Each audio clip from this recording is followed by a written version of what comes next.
What's up, Ego Hackers? Welcome to CS Joseph Podcast. I'm your host, CS Joseph.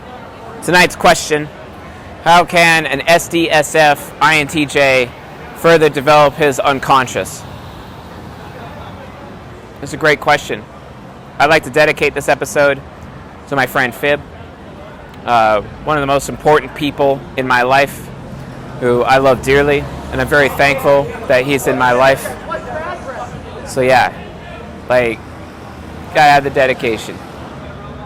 So, that being said, SDSF people, they're all about their vibe. They've been enabled in their childhood. They enforce enablement in their adulthood. Not a bad thing. But the thing is, though, is that because they're so enabled, there is a risk in being SDSF. They have that joy energy. It's like they're living in this eternal summer, and they expect there to be an eternal summer. But then when that happens, guess what? Sometimes they might lack the skills to deal with winter. Because winter is coming. It's always a winter.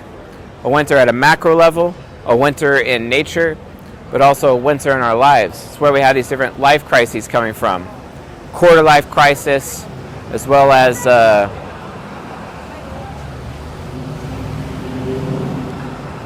midlife crisis, three-quarter life crisis, and final life crisis, the 4 life crises that the brain will put you in order to force you to develop the other sides of your mind. That's just normal. You can't get away from it, hard as you try.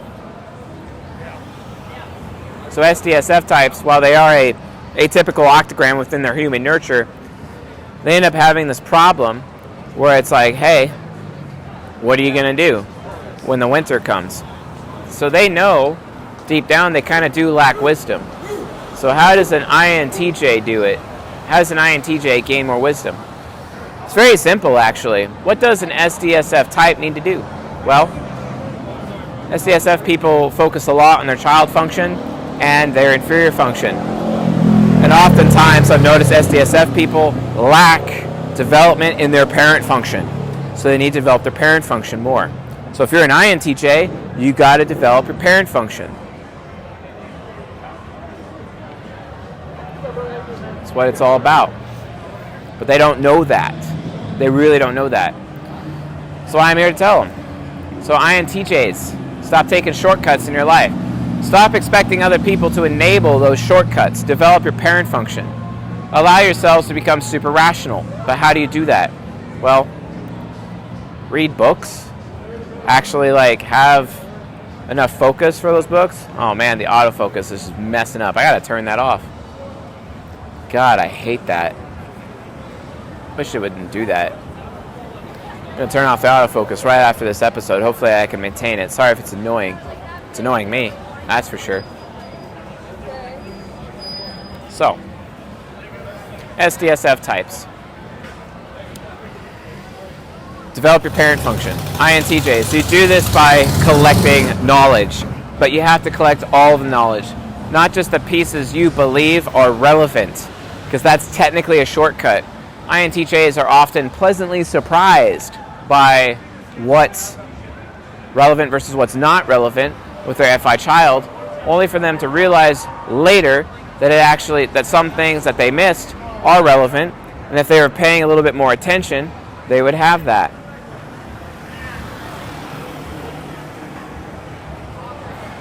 God, it's a great cigar. I'm smoking a Espinosa. It's really awesome. Really awesome. Love it. So yeah, develop your parent function. INTJs do this ultimately by gathering knowledge, consistently asking other people what they think, or following a process and a procedure without skipping any steps. But it's so hard. It's so hard for an INTJ to put their faith in the process, to put their faith in the journey, to put their faith into, for example, reading a book. It's very difficult for them to actually do this. So they need to be more patient, as they should. And I hope they do. Because an INTJ, they get so bored so quick, or it's just like, I'm reading this book, but this is not all relevant. Well, if they actually spend time to create a memory totem, to remember the specific book, right?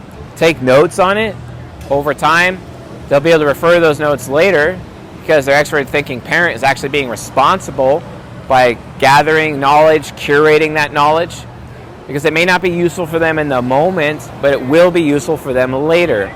But that requires their SI demon to be a little bit more angelic and actually have faith that that knowledge will be useful later, which is true, because their own personal performance will skyrocket. They'll end up becoming a top performer because they have spent that time to collect that knowledge.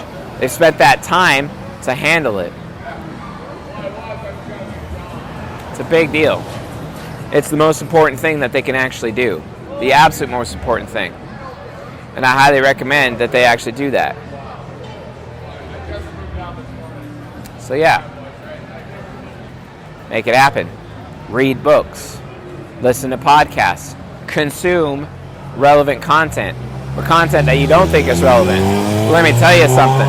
Spending a lot of time playing video games in your comfy time, in your comfy space, or spending a lot of time, in fictional stories, you're not going to find a lot of value there. Spend some time in boring-ass nonfiction and actually make it work. Actually make it happen. So yeah, get it done. Get it done. And I promise you, you'll develop your parent function. And by doing so, you'll have access to wisdom through your parent function. So it's not necessarily that you have to use your ENTP side of the mind when you are SDSF. It's more actually you need to hyper-focus on developing your parent function, because the parent function can actually extract that wisdom from where you were before. And that's ultimately what matters. Big time. In a very big way. So get it done. And I promise you, you'll have a much better life. And hey, you may even stop, you're crushing my vibe, or, push people out, or cutting out people who don't enable you. Listen to the people who don't enable you, because guess what? They might know something. They might know something that you don't. You don't have it figured out. Have the patience to actually listen. Have the patience to actually take criticism, because that's what a responsible, extroverted thinking parent actually does. One of the ways to do that, consume content, even content you don't believe in, even content you don't agree with. That's the point. Get it done. Anyway, folks, thanks for watching and listening, and I'll see you guys in the next episode.